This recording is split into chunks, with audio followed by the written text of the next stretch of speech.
السلام عليكم ورحمة الله وبركاته. ولا الله جنك كحران أطبن السلامية maalintu haybiin wacnaato maanta waxaan dul istaagaynaa dhaqamadii wanaagsanaa ee walaalkeen Cali Banna Allah u naxariistee maxaad ka taqaanaa Cali Banna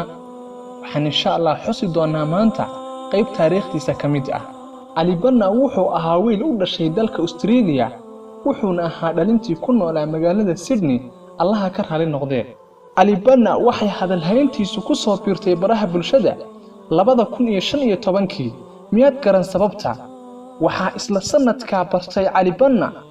dad badan oo ku nool caalamka aniga ahaanteeda waxaan bartay 2017 iyadoo la isla dhexmariyay baraha bulshada gaar ahaan WhatsApp-ka Cali Banna wuxuu ahaa wiil muslima hantiila Allahna ku manaystay dhool cadeen qurux badan waxaa sanadii 2015 haleelay cudurka kansarka Cali Banna maadaama uu ahaa wiil hantiila ah waliba kuwa ku socdaala gawaadhida ugu qiimaha badan caalamka ee Fareerida wuxuu yiri wallahi iima dhadhamaysa raaxo waxa ii farxada masaakiinta ku nool Afrika wuxuu yiri hadalkaas mar uu la yeelanayay waraysi wadaad daaciye Cali Banna Allah u naxariistay markuu ogaaday in laga helay cudurkan kansarka ayuu bilaabay inuu hantidiisii oo dhan sadaqeeyo wuxuuna u jihaysay safarro dhinaca Afrika wuxuu wax qabad ballaaran ka geystay Togo oo ku taala Afrikada galbeed wuxuu ka dhisay magaalo dhan 300 oo guri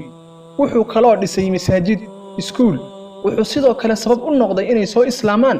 70 tuulo sida uu sheegay sheekha Masjidu Sunna ee dalka Australia Sydney Cali Banna Allah u naxariistay inta kuma ekaysan balse wuxuu sii aaday Lubnaan oo ka dhisay masaajid iyo isbitaal reer Burma walaalaheen Rohingya sidoo kale wuxuu u taagay Kunguri wuxuuna sidoo kale dhisay masaajid iyo madraso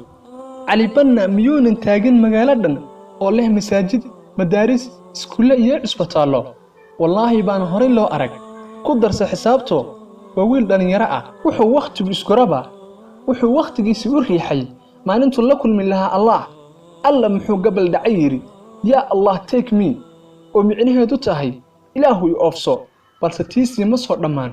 wuxuu sii watay hawlihiisii isagoo u kicitamay xagga iyo Makka wuxuuna galay cumraysi isaga iyo xaaskiisa Cali Banna Allah u naxariistee wuxuu xaaladihiisii dambe ku qaatay dalkiisii Australia Sydney ilaa uga timid Rabbi wuxuuna dhintay Ramadaantii 2018 alla muxuu khayr badan shaqaystay Cali Banna wuxuu sii mootan yahay 2 sano Ilaahu acmaashiisa u aqbal jannooyinkaaga ku martiqaad waxaan idinkaga tagayaa إن هذا لهو الفوز العظيم لمثل هذا فليعمل العامل